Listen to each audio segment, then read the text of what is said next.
estropoide o una persona totalmente menudita que haya tenido raquitismo, que haya tenido cualquier tipo de patología de la nutrición, probablemente nos encontremos con una pelvis que no sea la adecuada. Entonces en esas pacientes probablemente no podemos esperar que inicie un trabajo de parto, sino que probablemente vamos a tener que hacer un parto por operación cesárea. ¿Sí? ¿Me siguieron? ¿Vamos bien? Sí, doctor. Bueno, y después venimos a lo que sería el canal blando. Me estoy apurando porque móvil fetal es muy difícil y muy largo. El canal blando donde nosotros vamos a tener un perine. Lo que me interesa a mí que sepan ustedes es que es esta parte que está acá del perine, que es la constitución del perine, que es el sustento, porque eso es lo que nos va a sostener todo, no va a sostener solamente lo que es el útero y el embarazo, sino que nos va a sostener todas las vísceras. Entonces, imagínense ustedes que después de varios partos lo que puede quedar es un cistocele, un rectocele, un úterocele. Entonces, fíjense ustedes que este mecanismo de soporte es muy importante, porque si no se nos caería todo. Entonces, nosotros tenemos la posibilidad, no sé si alguien me está hablando, no escucho, me parece que están utilizando el micrófono, pero no escucho si me preguntan algo. ¿Sigo? Bueno. Sí, doctor, era alguien que tenía el micrófono encendido. Está bien, bueno, nosotros vamos a ver que el periné está constituido y yo se lo voy a dividir en tres partes. Uno, que lo que es el periné profundo, que es el más fuerte de todo, y que de ese periné profundo el que más me va a interesar es el músculo, el elevador del ano, que es el más fuerte de todo, que va desde la parte anterior hacia la parte posterior y hacia los laterales. Esos son los haces del elevador del ano, que es el músculo más fuerte que nosotros vamos a tener dentro del periné profundo. Recuerden ustedes que va haciendo como una especie de 8 alrededor de todos los órganos, que los va recubriendo, y también tiene prolongación hacia la parte lateral. El otro músculo del periné profundo que vamos a reconocer es el músculo esquiococcigio, que es un músculo muy fuerte, pero en realidad sirve para tapizar la parte posterior del periné. Después de todo eso, hacia la parte más superficial de la piel, o sea, lo que sería hacia abajo del individuo, vamos a tener una vaina aponeurótica que va a recurrir por la parte inferior del músculo elevador del ano y el isquiococcigio, y vamos a tener dentro de esa vaina aponeurótica un músculo transverso que se llama transverso profundo, que es el único que está dentro de esa vaina aponeurótica. Todo esto lo van aprender el día que ustedes que hagan este tipo de especialidad o que hagan ginecología. ¿Por qué? Porque las correcciones del suelo pélvico es parte nuestra. Nosotros las tenemos que corregir si hay alguna deficiencia en el piso pélvico. Y debajo, más superficial del periné profundo, existe otro haz de aponeurosis bastante gruesa, y ya tenemos lo que sería el periné superficial, donde tenemos el bulbo cavernoso. Me van a ir a rodear todo lo que es la parte de uretra y de vagina y de clítoris, y que el bulbo cavernoso es lo que similar al hombre, al pene del hombre. Después tenemos otro superficial, que es el transverso superficial, que también está a esa altura. Fíjense ustedes ahí donde dice la parte de vagina, que está más en oscuro. Fíjense ustedes que nosotros, cuando tenemos que hacer una episiotomía, tanto el músculo, el bulbo cavernoso, como el transverso superficial, esos son los que nosotros muchas veces tenemos que cortar para hacer una episiotomía. Y esa es una episiotomía que se hace en forma oblicua, no se hace ni vertical ni transversa, sino que se hace oblicua hacia uno de los dos lados, dependiendo si es zurdo o derecho, el que atiende el parto. Entonces ahí esos son los músculos que nosotros vamos a lesionar, que podemos cortar cuando nosotros hacemos una episiotomía en una paciente, que después lo tenemos que suturar. Por eso es importante que nosotros tengamos en cuenta esos músculos. Después hacia atrás tenemos en lo que sería en la parte posterior, pero más hacia arriba, parte del glúteo mayor, y el esfínter estriado del ano, que ese es uno de los músculos que nosotros más tenemos que proteger cuando se produce un trabajo de parto, porque la rotura de ese músculo es muy difícil y complicada de solucionar, y la paciente puede quedar con una incontinencia fecal.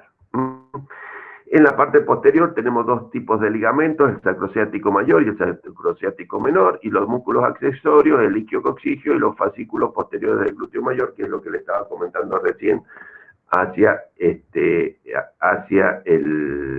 la parte más superficial. Bien, ¿alguna pregunta sobre la parte, así pasamos a móvil fetal?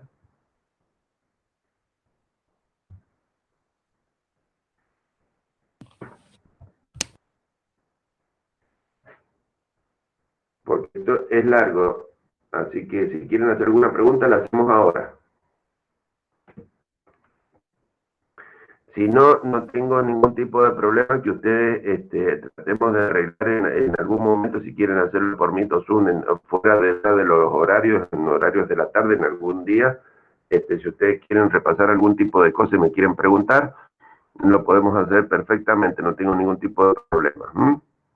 Igual vamos a ver cómo se da en el tema de los prácticos con esta pandemia, que espero que puedan tener prácticos importantes, porque si no, es muy difícil entender esto. Bien, ¿sigo? ¿Continúo? Sí, doctor. ¿Alguien quiere preguntar algo? Bueno, vamos a ver lo que es el móvil fetal. Acá, chicos, yo les voy a pedir que traten de prestar mucha atención, y esta parte de la obstetricia, que es la parte más básica de la obstetricia. Sin esto no vamos a entender cómo van a ser un niño. Yo quiero que esto lo lean de un libro muy, muy viejo, pero que desde hace 10.000 años nacemos exactamente igual, que se llama León. Ese libro, hay muchos de ustedes, yo siempre se los recomiendo, inclusive hay algunos compañeros de años superiores de ustedes que yo conseguí el libro, les saqué fotocopia y les di fotocopia, así que del libro del León es donde más claro está. Esto es, si ustedes no lo pueden leer del Schwartz, porque tiene un par de errores el libro del Schwartz en los dibujos, que para entender tiene un par de errores, entonces confunden un poco más. Pero hay un libro que se llama León, que creo que se dejó de editar como en el año 60, y que hay dos copias en la Facultad de la UNCUYO, y alguien sacó fotocopias, de los cuales me dio una fotocopia, yo se las di a algunos de los chicos esa fotocopia, después por supuesto no la vi más, pero se llama el libro León, y es solamente para sacar esta parte. El libro está muy desactualizado, pero esta parte está espectacular, y de hecho lo que estoy mostrándoles ahora es sacada de ese libro. Bueno, ¿qué es lo que es el móvil fetal? En realidad lo que vamos a hablar es del feto que se va desplazando desde adentro del útero hacia la superficie. Entonces, es un concepto morfológico dinámico que considera al feto como un cilindro ovoide integrado por tres segmentos: cabeza, hombro, nalgas, capaces de originar un mecanismo de parto. En el estudio, desde lo que vamos a ver es que nosotros tenemos que en el feto, por supuesto, si nosotros lo vamos a ver distintas partes del cuerpo, vamos a ver que hay una parte dura, que es la parte del cráneo, y vamos a ver que una parte blanda, que es la parte del polo pelviano, porque es blanda y encima es móvil. Entonces, ¿qué es lo que me va a interesar a mí? Y siempre que esté hacia abajo, yo me voy a quedar tranquilo que la cabeza tiene la dureza suficiente como para poder dilatarme el cuello del útero. Pero si el bebé está en pelviano, a lo mejor esa pelvis no tiene, y encima que se te puede achicar porque los miembros se te pueden flexionar de tal forma de que se te haga más chiquitito que lo que es la cabeza. Entonces puede que después, si en un parto pelviano se me quede la cabeza porque no se dilató el cuello. ¿Y qué pasa? Se me queda la cabeza, se me asfixia el niño, se me muere. Entonces, nosotros vamos a ver sobre todo lo que es la parte de que es la cabeza, que es la parte dura. Vamos a ver que tiene dos regiones, todo esto ya lo saben ustedes: tiene el cráneo, la cara, la bóveda, la base.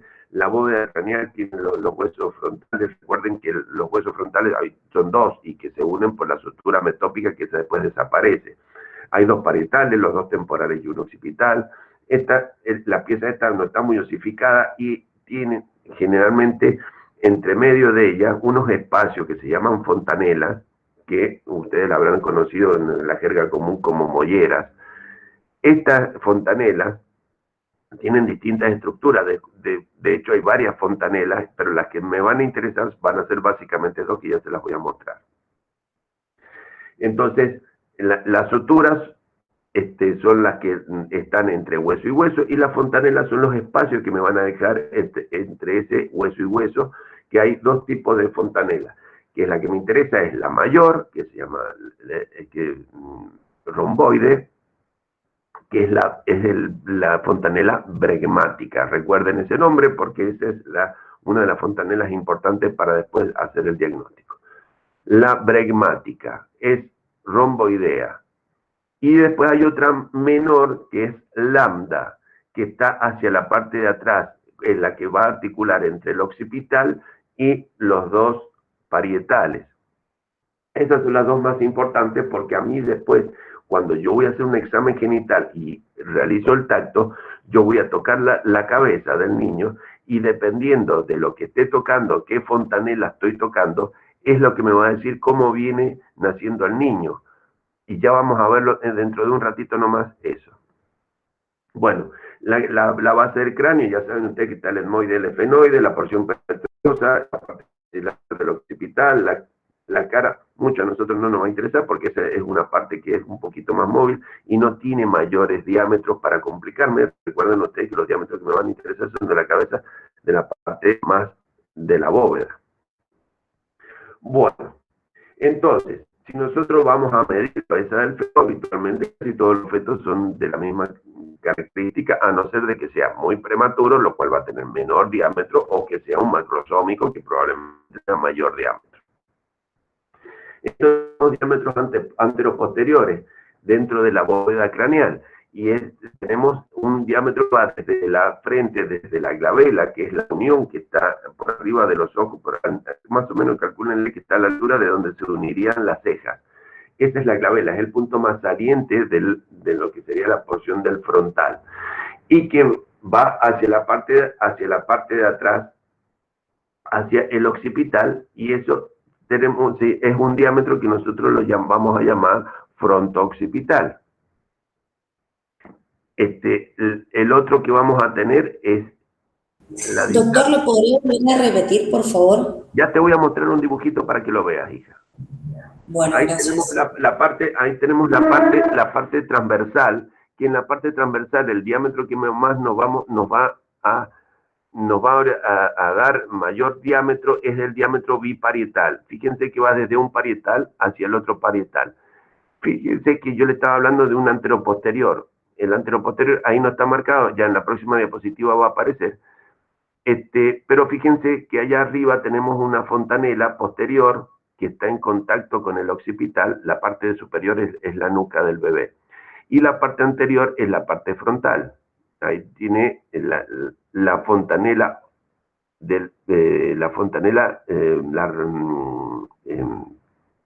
romboidal que le decíamos recién, que es el bregma.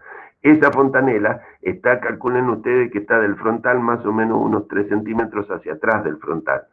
Esa nos va a servir a nosotros, más la fontanela posterior, nos va a servir para saber cómo está colocado el bebé dentro del estrecho inferior. Si yo me voy a ver la que estaba hablando recién, fíjense, donde está la F es la glabela, que es el occipito frontal. Y fíjense que tenemos además otros diámetros. Los que más me interesan de esto van a ser 4 diámetros. Uno, que va desde el mentón hacia el sincipucio, que se llama sincipito mentoniano. Ese sincipito mentoniano es el diámetro más grande que voy a tener en la cabeza. Entonces, ese diámetro, recuérdenlo ustedes, el sincipito mentoniano mide 13,5. Es un diámetro muy, muy grande. Estamos hablando de 13,5. ¿Se acuerdan cuánto medía la pelvis? Los estrechos más angustiantes o planos de angustia. ¿Cuánto medían? ¿Se acuerdan? Que les dije recién que hay que... 10,5. 10,5. Entonces imagínense ustedes que si el bebé pone la frente en el medio de la pelvis, donde el diámetro sincipito mentoniano va a ser el que va a regir, porque es el más ancho de todo, imagínense ustedes que nunca va a salir esa criatura, nunca va a poder salir. Entonces, ese diámetro sincipito mentoniano es el que vamos a recordar. El otro que vamos a recordar es el suboccipito. Fíjense que dice occipucio, dice SO. Ese es el suboccipito. Ahí nos vamos hacia arriba, hacia la B, que se llama suboccipito bregmático. ¿Qué quiere decir? Que vas desde la parte inferior del occipital al bregma. Ese suboccipito bregmático es el más importante de todo porque es el más frecuente que se presente en el niño. Suboccipito bregmático mide 9,5. Es el más importante de todo porque el bebé habitualmente asume una actitud de flexión que ya lo vamos a ver dentro de un ratito. Ese no se lo pueden olvidar. Suboccipito bregmático mide 9,5. Vamos al otro que me interesa. Es el occipito frontal.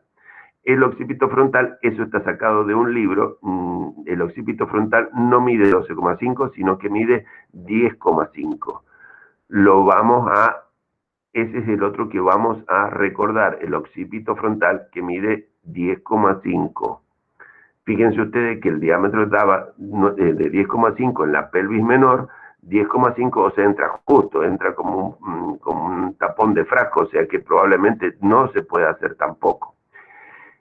Y vamos a hacer otro, el cuarto, que quiero que sepan ustedes, fíjense que hay más, pero yo quiero esos cuatro que ustedes se lo sepan, que es desde la B hacia la parte de abajo del mentón, que se llama submento bregmático.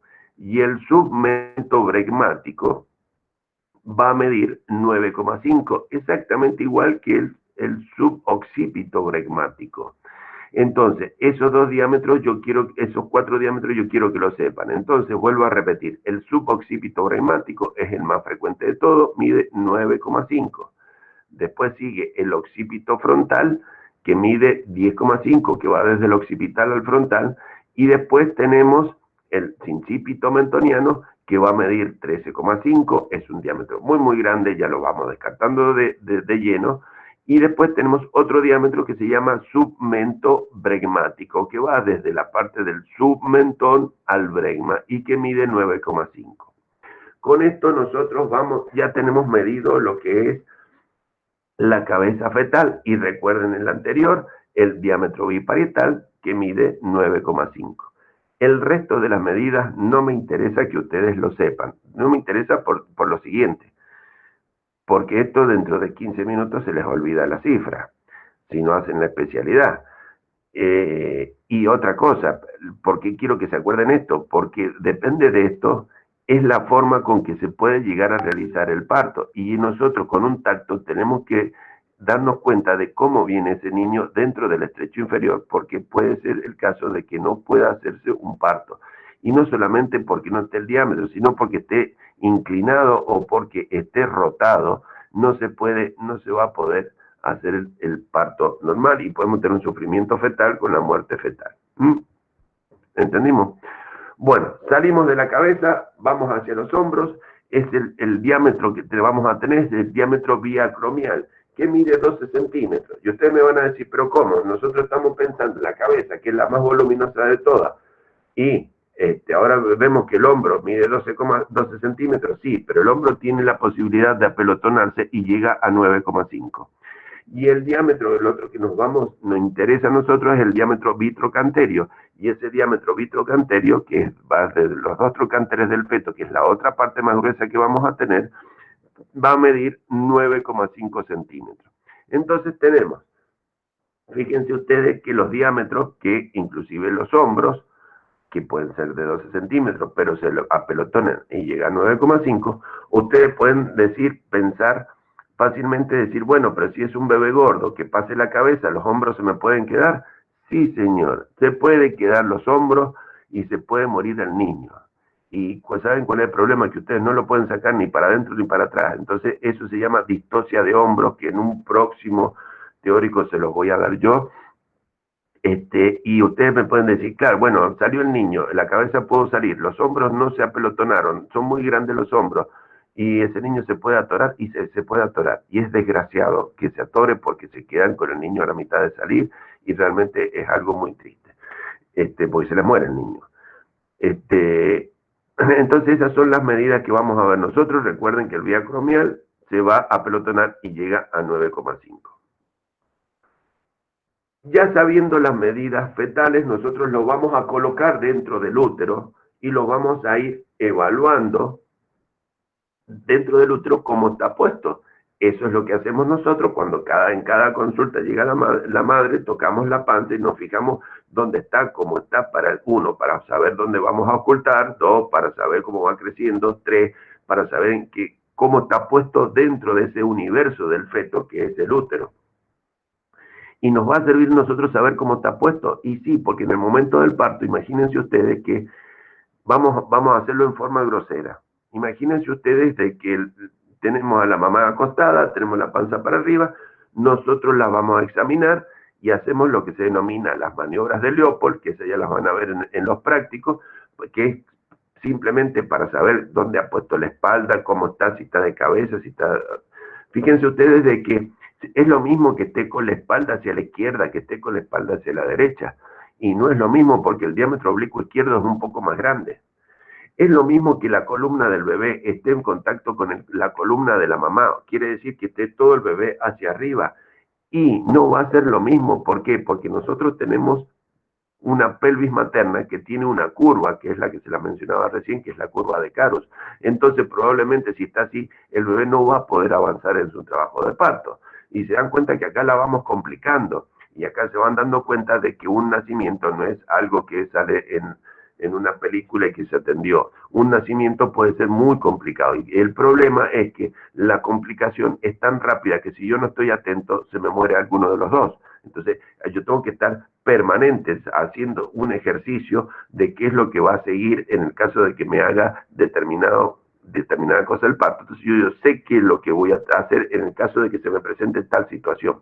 Esas son las normas por las cuales yo voy a atender un trabajo de parto. Entonces, ¿cómo lo vemos al niño dentro de la panza? Y acá vamos a ver una serie de definiciones que nosotros nos va a servir para decirle, por ejemplo, a un colega, te mando un embarazo con una paciente de tal característica, entonces yo ya sé, ya voy a ir recibiendo las características con las cuales se me deriva una paciente.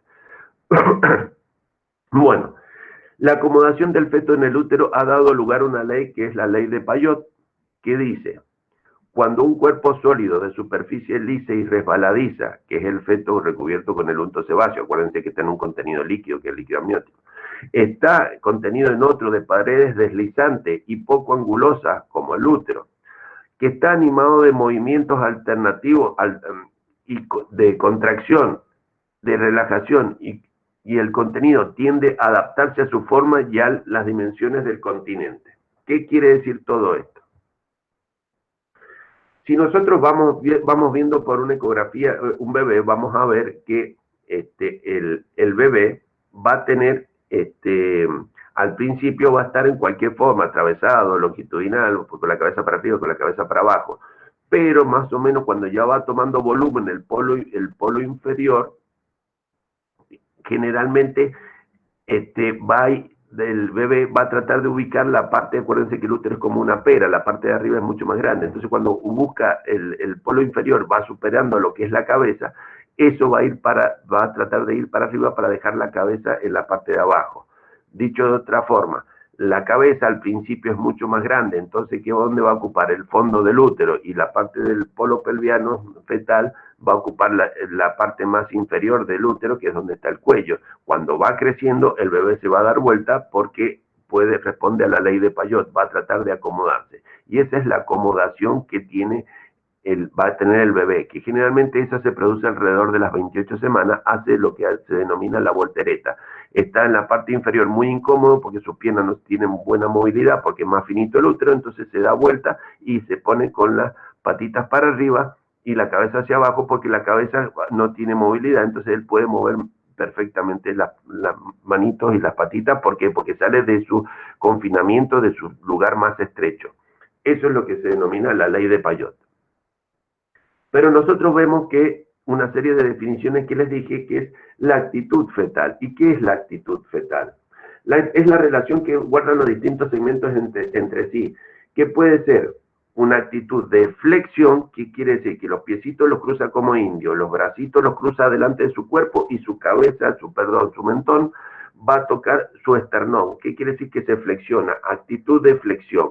Cuando el bebé toma actitud de flexión, esa actitud es para disminuir los diámetros. es la actitud fetal. O puede ser de que esté con las piernas totalmente extendidas, los brazos extendidos y la cabeza mirando para atrás. Eso se llama una actitud de deflexión. Y esa actitud de deflexión puede que me haga que me oponga en el momento del nacimiento un diámetro que se los dije recién, el sincípito mentoniano, que mide 13,5. Entonces, ese parto no se va a poder realizar jamás. Entonces, por eso nos sirve a nosotros la actitud fetal. Generalmente todos los fetos y todos los humanos tenemos una actitud de flexión, o sea, nos vamos flexionando hacia adelante. Es la que ustedes le llaman, está en posición fetal, se va flexionando el niñito. Pero si se deflexiona por cualquier tipo de motivo, por ejemplo, que tenga como 3, 4 circulares de cordón, le va a levantar la cabeza, se deflexionó. ¿Se entendió esto? ¿Qué es lo que es la actitud fetal? Sí, doctor. Es la relación que guardan los distintos segmentos fetales entre sí. Sigo. ¿Qué es lo que es la situación? Es la relación que tiene el eje mayor de la madre, o sea, desde la cabeza a los pies de la madre, con el eje mayor del niño, desde los pies hasta la cabeza del niño. ¿Qué quiere decir? Puede haber dos situaciones. Puede ser de que esté longitudinal, o sea que la parte de la cabeza pie del feto coincide con la cabeza pie de la madre, o puede ser que esté el niñito totalmente atravesado, o sea que esté como atravesado a la parte longitudinal de la madre. Entonces tenemos dos tipos de situación: situación longitudinal y situación transversa. Desde ya está decir de que si el feto está en situación transversa, no va a poder nacer nunca. Va a poder nacer si está en situación longitudinal. Muchos dicen que la situación transversa no la podríamos decir como transversa. Bueno, eso es una discusión que no nos vamos a meter. Pero la situación fetal significa la relación que existe entre el eje mayor de la madre con el eje mayor del feto. Puede haber dos variedades, longitudinal o transversa. Entonces, ustedes ya van a ir viendo de que le estamos agregando ya 3 definiciones. Vamos con lo que es la presentación. Nos faltaría otro más que sería la posición y otros 2 que los vamos a utilizar en el momento del trabajo de parto. Entonces, tenemos actitud, situación, ahora presentación. La presentación es la parte del feto que toma en contacto con el estrecho superior, ocupándolo en gran parte y que puede evolucionar por sí misma, dando lugar a un mecanismo de parto. Paramos ahí un minuto. Es la parte del feto que toma contacto con el estrecho superior, ocupándolo en gran parte y que puede evolucionar por sí misma, dando lugar a un mecanismo de parto. ¿Qué quiere decir? ¿Recuerdan ustedes la primera diapositiva que yo les mostré? Les dije, este es el estrecho superior. Entonces, la presentación es lo que va a poner el feto en ese lugar. Podemos tener dos tipos de situaciones, o que me ponga la cabeza o que me ponga el polo pelviano. ¿Sí? Entonces, vamos a tener presentación cefálica o presentación podálica. Recién les dije la situación transversa y algunos que dicen que no. En este momento, ¿qué es lo que me va a poner acá? Y me va a poner el hombro. Entonces, me puede desencadenar por sí mismo un trabajo de parto y es muy difícil que lo desencadene porque no se va a desencadenar mucho un trabajo de parto, aunque yo sí lo he visto que desencadene. Entonces, volvemos a la presentación. Es la parte del feto que toma en contacto con el estrecho superior, ocupándolo en gran parte y que puede evolucionar por sí misma, dando lugar a un mecanismo de parto. Punto. Entonces, tenemos dos tipos de presentación, cefálica y pelviana. ¿Estamos? Ahí lo podemos tener, lo mismo que les dije recién. Bueno, entonces ahora empezamos el lío. Ahora, si creen que el lío era hasta ahora, están totalmente equivocados. Ahora empezamos con el problema. Bueno, entonces, digamos nosotros que, bueno, la presentación cefálica, como tanto la presentación pelviana, podemos decir, bueno, está de cabeza, está de nalga. Perfecto. Ahora, seamos más específicos. ¿Estamos de cabeza qué? ¿Y qué significa estamos de cabeza qué?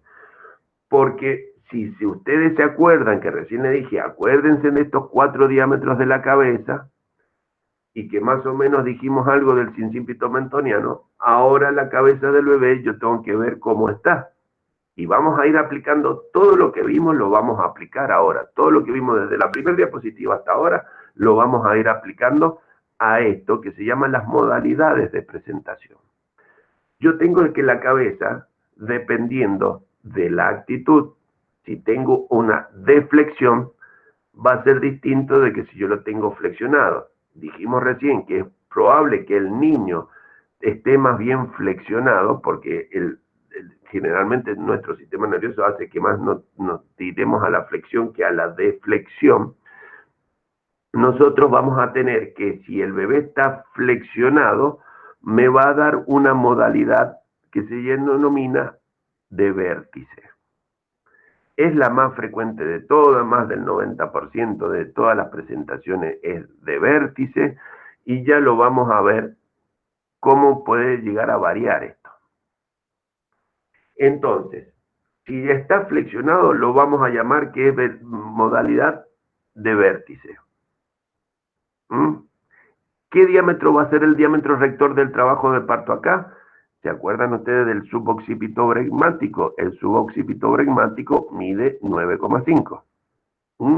Entonces, el suboccipito bregmático va a pasar perfectamente por los planos de angustia que miden 10,5. Ya van viendo cómo estamos integrando todo.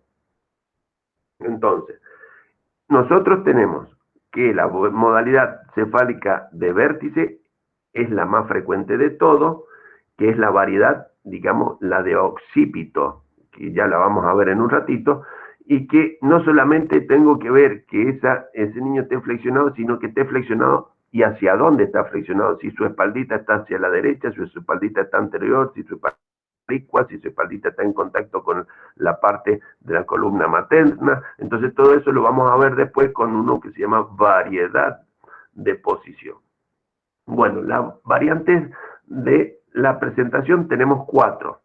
La presentación, la de vértice, la de bregma, ¿qué quiere decir? Que la cabecita del bebé se deflexionó y me puso el occipito frontal de 10,5. La deflexión pronunciada, que es la modalidad de frente, que me va a poner el diámetro suboccipito bregmático, que mide 13,5, o que esté totalmente deflexionado y lo que me ponga en el estrecho superior sea la carita del bebé y que dé la modalidad de cara y que va a poner el diámetro rector de esa va a ser el submento bregmático que mide 9,5. ¿Se entendió lo que es la modalidad de presentación o variedad de presentación? Doctor, ¿las podría volver a repetir? ¿Cómo no? Tenemos que cuando el bebé está totalmente flexionado es la variedad de vértice. ¿Por qué digo de vértice? Porque está colocando prácticamente el occipital, es el que coloca. Está totalmente, o sea, la perita del bebé, el mentón del bebé está en contacto con el esternón, está totalmente flexionado y esa flexión que ha hecho el bebé me va a servir a mí para que el diámetro de la cabecita más grande en ese momento sea el suboccipito bregmático, que mide 10,5. Si el bebé levanta un poquito la cabeza, lo que va a tener es una modalidad de bregma. Estas modalidades, ¿por qué yo sé que es una modalidad de bregma, si es una modalidad de frente o si es una modalidad de cara? Cuando yo hago el tacto, y esto se ve por tacto, lo que toco al medio de la excavación es la modalidad de presentación. Quiere decir que si yo hago un tacto y me toco con la fontanela menor, yo estoy en un parto que es de modalidad de vértice. Si yo hago el tacto y al centro del anillo pelviano yo toco el bregma, yo voy a decir es una modalidad de bregma. Si yo toco la frente, veo que me doy cuenta que es la frente porque voy a tocar que al lado están los ojos. Voy a tocar y toco una frente, yo sé que es una modalidad de frente. Y si yo hago un tacto y me encuentro en el medio con la nariz, la boquita y los ojos del niñito, estoy tocando una modalidad de cara. Entonces, si yo toco la nariz del niñito cuando hago el tacto y veo que viene en una modalidad de cara, que esa modalidad de cara me va a poner el submento bregmático. lo que es la deflexión pronunciada que me va a colocar de frente. ¿Por qué? Porque yo al centro de la excavación voy a tocar la frente. En el vértice que voy a tocar la fontanela menor, y en el bregma voy a tocar la sutura bregmática. Mide 4,4 centímetros el bregma, así que lo puedo tocar perfectamente.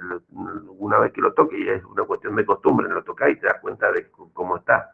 ¿Es fácil? Y no es fácil, pero uno tiene que saber cómo viene la modalidad, porque ya sabemos que la deflexión moderada de bregma es difícil que se haga, la deflexión pronunciada es imposible que se haga, y la deflexión completa de cara hay veces que se hace y hay veces que no. Entonces, la mitad, si es una cara anterior se hace, si es una cara posterior no se hace. Entonces, imagínense ustedes que tenemos que tocar y examinar muy bien la paciente cuando ya tenga, por supuesto, estamos hablando que la paciente tiene 5 centímetros de dilatación, si no, no nos pasen los dedos a través del cuello para tocarlo. Bien, ¿quedó? Sí, doctor. Esto cuando tengan el práctico lo van a poder ver en vivo y en directo, y eso se le va a ir solucionando un poquito. Si el bebé está sentado, y pasa exactamente igual. Si está sentado y ustedes lo tocan y está sentado como indiecito, se va a llamar una presentación pelviana completa. Y si tocamos las nalguitas y los piecitos están hacia arriba, se va a llamar la pelviana incompleta. ¿Hay diferencia entre los dos? Sí, hay diferencia entre los dos. Generalmente en el trabajo de parto ahora prácticamente se opta por una operación cesárea, porque generalmente, si no está muy ducho el que los hace, va a ser difícil que lo pueda sacar al niño. Entonces generalmente se opta por operación cesárea, y creo que es lo mejor, porque hay mucho daño que queda en el niño cuando se complica el parto pelviano. Pero sepan ustedes que tiene dos tipos de modalidad: una completa con los piecitos como indiecito, y una pelviana incompleta, y que van a poner dos diámetros totalmente distintos, que no se los voy a decir porque eso lo van a ver cuando vean en el práctico de trabajo de parto pelviano. Bien, entonces, recién dijimos, vamos a volver a la cabeza. Nosotros dijimos que cuando vamos a hacer un tacto, nosotros vamos a tocar al medio de la presentación, y entonces esa presentación que vamos a tocar, las vuelvo a repetir, de que si es una modalidad de vértice, yo voy a tocar el lambda o fontanela menor, que me doy cuenta porque es triangular. Si hago el tacto y al centro de la excavación, al centro de la pelvis, yo voy a tocar un bregma, tengo una modalidad de bregma. Y si yo tengo toco una frente, voy a tener una modalidad de frente, y si toco la pirámide nasal, voy a tener una modalidad de cara. Eso es lo que nosotros vamos a tocar en el medio, o lo vamos a llamar también punto diagnóstico. ¿Por qué? Porque me va a dar el diagnóstico de la variedad me va a dar el diagnóstico de la variedad de presentación. Variedad de presentación que vamos a tener de vértice, bregma, frente y cara. Volvemos a repetir. El diagnóstico es lo que yo voy a tocar al centro de la excavación. O sea, yo hago el tacto y lo que toco en el medio es lo que me va a dar la variedad de presentación. Ahora bien, pero yo sé que la más común de todas es la de vértice, y la que mejor me va a salir es la modalidad de vértice. Pero yo les decía recién, ¿y qué pasa si está con la espaldita hacia un lado? Y si está con la espaldita para atrás, si está con la espaldita para adelante, pero para el lado izquierdo. Y eso significa que la cabeza también va a ir rotando a medida que donde se haya puesto su dorso. Entonces vamos a tener otro punto para que nos dé la variedad de posición. Primero, ¿qué es lo que es la posición? ¿Se acuerdan que yo les dije que íbamos a ver unas definiciones? Y vamos a ver la actitud, situación, presentación. Recuerden que la presentación puede ser cefálica o de nalgas, y una que se llama posición. ¿Y la posición qué es lo que es? Es la relación que existe de una determinada parte del feto con la izquierda o la derecha de la madre. Cuando nosotros revisamos la panza, y nosotros revisamos y tocamos al bebé cuando ya es más grandecito, 7, 8, 9 meses, vamos a tocar, cuando hacemos las maniobras, pues vamos a tocar la espaldita del bebé, y que vamos a ver que es lisa, porque si tocamos la parte de adelante y el bebé está de flexión, vamos a tocar la patita y si lo molestamos un poco, el bebé nos va a patear. Entonces, nosotros vamos a tocar la espalda del bebé y vamos a decir una posición derecha o izquierda en relación a la izquierda o a la derecha de la madre. Quiere decir entonces que nosotros vamos a decir que hay un feto en situación longitudinal, presentación cefálica, dorso izquierdo, dorso derecho, dependiendo la posición. O sea que decimos situación, posición y presentación. Pero dependiendo de hacia dónde pone su espaldita el bebé, nosotros tenemos que ir viendo cómo se nos va a presentar adentro de la pelvis, porque recuerden que hay un oblicuo que es más grande que el otro, que lo vimos en la cuarta diapositiva que vimos más temprano, que hay un oblicuo izquierdo, que hay un transverso que, aunque sea amplio, puede llegar a complicarse el trabajo de parto. Sabemos que cuando nosotros estamos llegando a la espina asiática, se me vuelve a achicar y que si no está colocado como corresponde, no va a poder seguir avanzando con el desastre que tenemos la cabeza en el medio de la pelvis menor. Entonces, todas estas cosas nosotros lo tenemos que ir viendo y tenemos que ir examinando. Primero con la pelvigrafía y segundo el examen del bebé. ¿Y cómo revisamos? Vuelvo a repetir, el punto diagnóstico, vamos a hacer el tacto, lo que encuentro al centro de la excavación va a ser o el lambda, o el bregma, o la frente, o la pirámide nasal. Eso me va a dar la variedad de presentación. Y después vamos a tener un punto guía, que es, yo me voy a ir con mis dedos hacia la parte periférica, a tocar todo el reborde de la pelvis, para ver si yo puedo encontrar algo que me indique hacia dónde ha puesto la cabecita. Ese es lo que me va a dar la variedad de posición. Entonces, vamos a ver cuál es en cada uno. Nosotros vamos a tener que en el de vértice, vamos a tocar la fontanela menor y ¿qué es lo que nos va a decir hacia dónde está? El occipital. Cuando en la variedad de bregma, nosotros vamos a hacer el tacto y vamos a encontrar al centro de la excavación el bregma, y para saber hacia dónde apunta la cabeza, vamos a tocar el ángulo anterior del bregma, que es más obtuso, que recuerden que es un romboideo. El ángulo obtuso es el que me va a decir hacia dónde está mirando el bebé. Si yo tengo una variedad de frente, en realidad no me interesa porque no se va a hacer, así que la tengo que ir a operar directamente, pero sí en la variedad de cara, lo que vamos a ver es hacia dónde está el mentón. Vamos a tocar la naricita, por supuesto esto hay que hacerlo con cuidado porque puedo dañar los ojos del bebé. Entonces vamos a tocar la nariz al medio de la excavación y nos vamos a ir a tocar el mentón. Y el mentón es el que nos va a dar el punto guía. ¿Y para qué nos va a servir todo eso? Ahí lo vamos a ver. Ahí tienen los distintos tipos de presentación. Tenemos la de vértice, fíjense que está bien flexionada, un poquito de flexionada la presentación de bregma, más deflexionada la presentación de vértice y más deflexionada la situación de cara. Yo esto lo repito mucho para que a ustedes se les quede. Esto recuerden, vuelvo a repetir, busquen el libro El León, esta parte son 18 hojas, sáquenle fotocopia porque es donde mejor está explicado y donde ustedes mejor lo van a entender.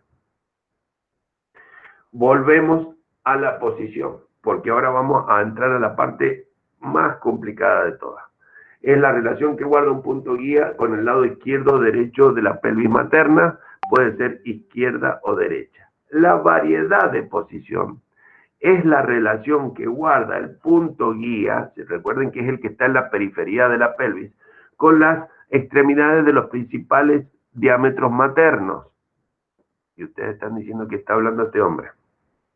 Bien, ahora vamos a ver. ¿El punto guía sería como el punto diagnóstico? ¿Cómo? El punto guía. Sí. ¿Es como el punto diagnóstico? Sería el punto diagnóstico, pero para ver la variedad de posición. El otro Bien. te sirve para ver la variedad de presentación. Ok. Mira, me voy a adelantar un poquito. Fíjense todas las formas que un bebé puede llegar a estar adentro de la pelvis, dependiendo, si ven ahí las distintas presentaciones de vértice, que es la que les voy a explicar, porque si no, si les llego a explicar las otras, nos volvemos todos locos. Por internet, esto es, realmente les puedo asegurar que este es uno de los peores teóricos para poder dar, porque explicar esto, si no lo ves en vivo, es imposible. Por eso en los teóricos habitualmente yo llevaba la pelvis y ustedes miraban de cerca cómo lo hacía el bebé. Fíjense, ahí tienen la presentación de vértice. Fíjense que la espaldita del bebé, prestemos la atención a algo más grosero. Fíjense cómo puede estar la espaldita del bebé para cada uno de los lados. Entonces, ahí en la parte de abajo está graficado cómo lo voy a tocar yo si hago un tacto. Fíjense que lo que voy a tocar en la occipito ilíaca izquierda anterior, ¿qué quiere decir eso? Yo estoy diciendo occipito. Eso que se dice O-I-I-A significa occipito ilíaca izquierda anterior. ¿Qué quiere decir? Yo voy a tocar la cabeza, toco el vértice. Entonces digo, bueno, está de vértice. La voy a llamar a esto occipito. ¿Con qué parte está en contacto? Con el ilíaco. ¿Por qué? Porque si está para adelante sería con el pubis y si está para abajo sería con el sacro. Entonces, occipito, ilíaca. ¿De qué lado de la madre está? Posición izquierda. Fíjense ahí que está el primero de todo. Occipito, ilíaca, izquierda. ¿Y qué parte de la pelvis? Anterior. Y eso se va a decir, cuando ustedes hacen un tacto van a decir, usted está en un occipito ilíaca izquierda anterior. Y tienen que decirlo así. Vamos a ir a pasar a la cuarta. Fíjense que la cuarta tenemos la espaldita hacia la izquierda de la madre. Fíjense que está totalmente transverso. Entonces yo voy a hacer el tacto, voy a tocar el vértice. Digo que es una occipito. ¿Y cuál es el punto guía? Recuerden ustedes que yo me voy a tocar la fontanela menor y después de la fontanela menor me aparece el occipital. Entonces veo que el occipital estaría en hora 3 de lo que sería la pelvis. Y yo le voy a llamar a ese occipito ilíaco izquierdo transverso, porque está el occipital está en la presentación izquierda, ilíaca, está en contacto con el ilíaco, izquierda de la madre y transversa con relación a ese número, a ese reloj que vamos a hacer de la pelvis. ¿Me siguen? ¿O los compliqué mucho? Sí, va mejor ahora, o sea, se va Bien, entendiendo. lo vamos entendiendo. Perfecto, ahora vamos a irnos al último de todo. Fíjense que si es el último de todo, la espaldita del bebé estaría en contacto, digamos, con el ombligo materno, ¿no es cierto? Entonces, la cabecita del bebé va a estar colocándose en esa posición y vamos a tocar el vértice y vamos a hacer el tacto hacia la orilla y si a los costados no vamos a encontrar nada más que parietal, pero no vamos a encontrar el occipital. Entonces vamos a hacer el tacto hacia adelante y vamos a encontrarnos con el occipital. Y ahí le vamos a llamar occipito púbica. ¿Por qué? Porque no está en contacto el occipital con los huesos ilíacos, por eso se llaman ilíaco izquierdo. Entonces, la occipito púbica. Si yo paso a la anterior, fíjense cómo está el bebé está mirando hacia adelante. Esa es una posición muy, muy fea para que nazca. Recuerden ustedes que el bebé tiene que pasar por una curva y si el bebé ya está flexionado, no se va a poder ultra flexionar más. Entonces, eso cuando vean el trabajo de parto ya lo van a poder aplicar porque se produce eso. Todas las variedades posteriores son más distóxicas. Distóxica, ¿qué quiere decir? Que hay problema, que se complica. Entonces, en una occipito sacra nosotros hacemos el tacto, tocamos el vértice, nos vamos a las orillas, no tocamos nada más que parietal, nos vamos hacia la parte posterior en contacto con el sacro y ahí me encuentro con el occipital. Entonces yo le voy a llamar occipito sacra. Ahora bien, vamos a pasar a la segunda. Subamos nuevamente. Yo les voy haciendo así para que ustedes se den cuenta. Perdón, no, la segunda no. No, vamos a ir a la anterior a la occipito sacra. Tenemos de la antepenúltima. Esa que dice O-I-D-A. Nosotros hacemos el examen genital y nos encontramos con el vértice. Recorremos los costados y encontramos que hacia la parte derecha de la madre y hacia la parte anterior me voy a encontrar con el occipital, con el lambda y el occipital. Entonces a esa le voy a llamar occipito ilíaca derecha anterior. ¿Sí? ¿Vamos bien? Sí, doctor. Sí, doctor. Bueno, vamos a la anterior. Estamos siempre por la línea de abajo. Fíjense que yo hago el examen, al centro encuentro el vértice, me voy hacia la izquierda de la madre y no encuentro básicamente nada. A lo mejor, si tengo los dedos grandes como los míos, puedo encontrar el bregma y ya me doy cuenta que si toco el bregma hacia la parte izquierda significa de que el bregma está hacia adelante, la cara está mirando hacia adelante, o sea, me voy a ir para el otro lado para tocar la fontanela menor y el occipital, y ahí me doy cuenta que está hacia la derecha y en forma transversa. Entonces le voy a llamar occipito ilíaca derecha transversa.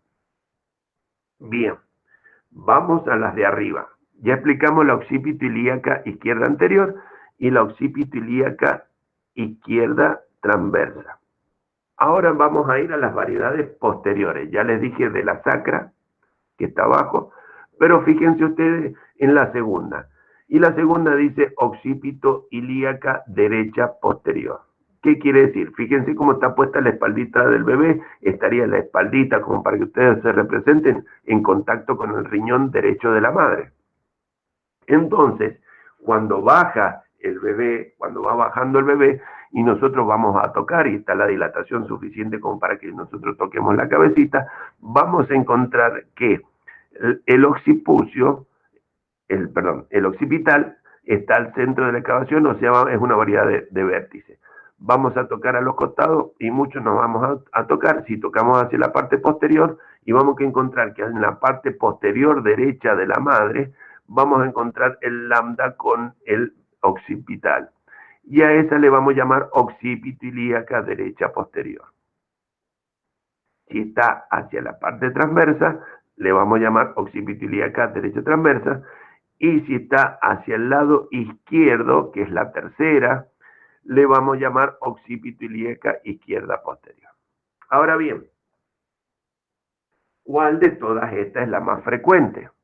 Y yo les voy a decir que en el 95% es como la primera, occipito ilíaca izquierda anterior. ¿Alguien me puede decir por qué? Porque el lado izquierdo es más grande. Porque el oblicuo izquierdo es más grande. Entonces el bebé acomoda mejor en ese oblicuo y ese por eso es la que mayor cantidad de bebés ocupan en la occipito ilíaca izquierda anterior. Una, porque ya de por sí venimos con una actitud de flexión, y otra porque el diámetro izquierdo de la pelvis es un poco más grande que el lado derecho. Entonces esa es la más común de todas. Y ¿cuál sería la segunda en orden? Y la segunda en orden sería la occipito ilíaca derecha anterior. La tercera en el orden, la occipito ilíaca occipito ilíaca derecha posterior. ¿Alguno me puede decir por qué la derecha posterior es tan frecuente? ¿Lo puedo volver a repetir que no lo escuchamos? Yo lo que les digo es que la más frecuente de todas es la occipito ilíaca izquierda anterior. ¿Sí? ¿Por qué? Porque el diámetro oblicuo izquierdo es el más grande. Ahora yo les pregunto, ¿por qué la occipito ilíaca derecha posterior, la que está al lado de la occipito ilíaca izquierda anterior, la segunda foto? Yo les digo que esa es, en orden de frecuencia, es la que le sigue. ¿Y a ustedes por qué digo que por qué creen que esa es la segunda que sigue en frecuencia?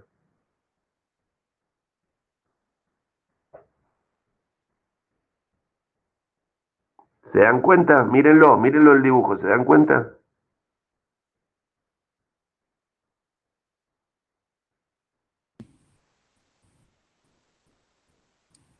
Es la misma oblicua, solamente que la otra. Claro, exactamente, es el mismo diámetro grande. Fíjense que las otras ocupan otros tipos de diámetro.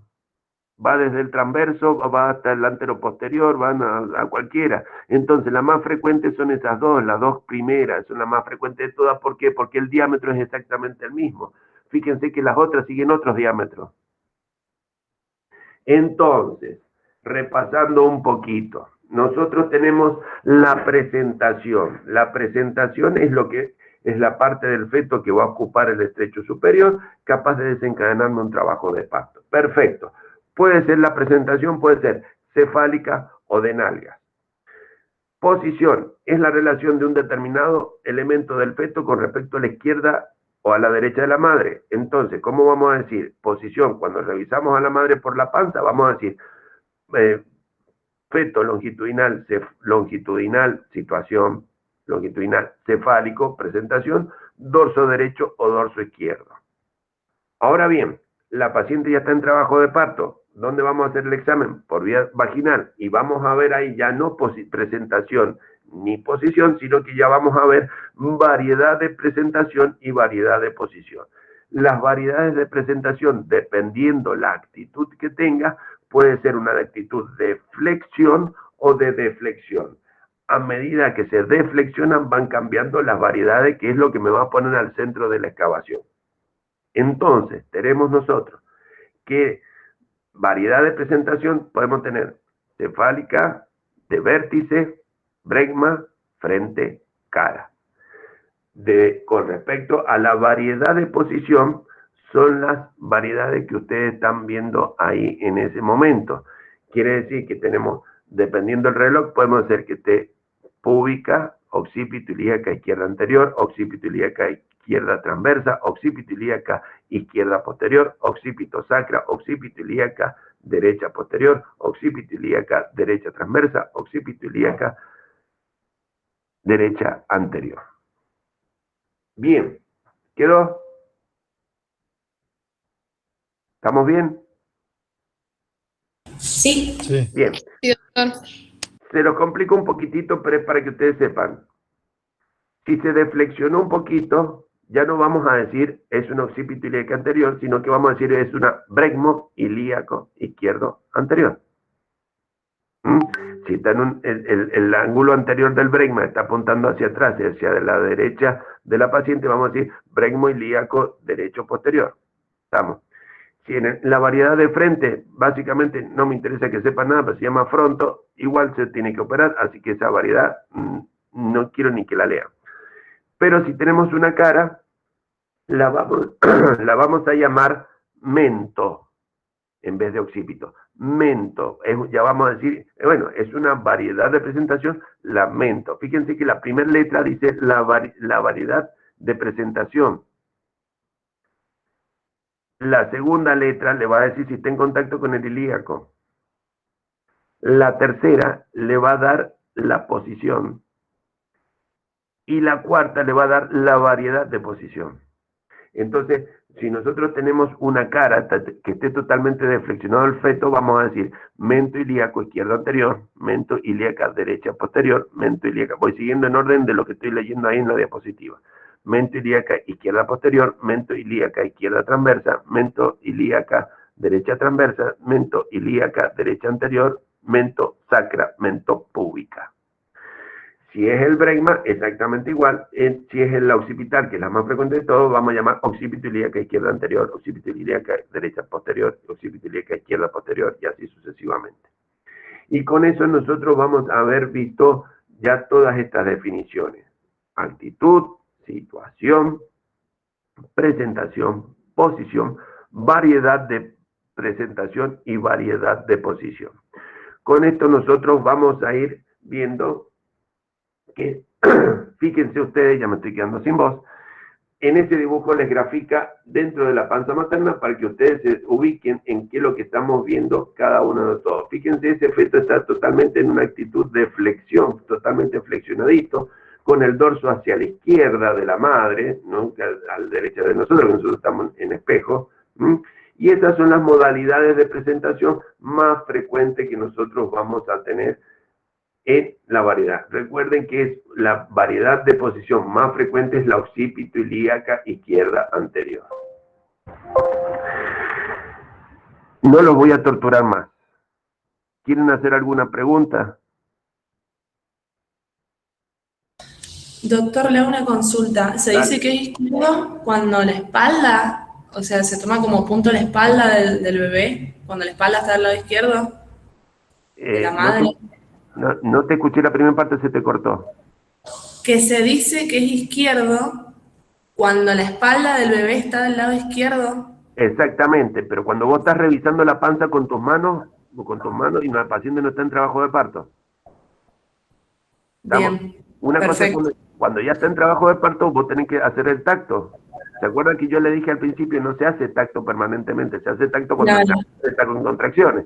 Entonces, cuando ustedes la revisan la panza, la tocan, van a decir, es un dorso izquierdo o un dorso derecho, punto, nada más de eso no pueden decir. Pero cuando la paciente ya tiene 5 centímetros de dilatación, que ustedes puedan pasar sus dedos por el cuello y tocar la cabeza, bueno, ahí ya se van a dar cuenta y ya van a ser más específicos, van a decir la variedad de presentación y la variedad de posición. perfecto. Gracias. ¿Otra pregunta? Todo esto que hemos hablado, cuando vean trabajo de parto, van a integrar todo esto y se les va a solucionar. Esto ustedes tienen todo lo que yo les dije. Chicos, acá presten atención, eso es lo que es, no solamente lo que se va a tomar, es simplemente que si ustedes lo entienden de una, van a tener la posibilidad de no perder tanto tiempo en leer esto, porque cuando ustedes se van al libro y no está alguien que se los puede llegar a simplificar, les cuesta mucho, ya le va a pasar, a todos nos pasó, a mí me pasó, a todo el mundo le pasa, de que dentro de 15 días le dicen de esto y ustedes no se acuerdan nada. Entonces, tienen que tratar de entenderlo para que esto no, traten de no volver a pasar mucho tiempo estudiando esto. ¿Alguna otra pregunta?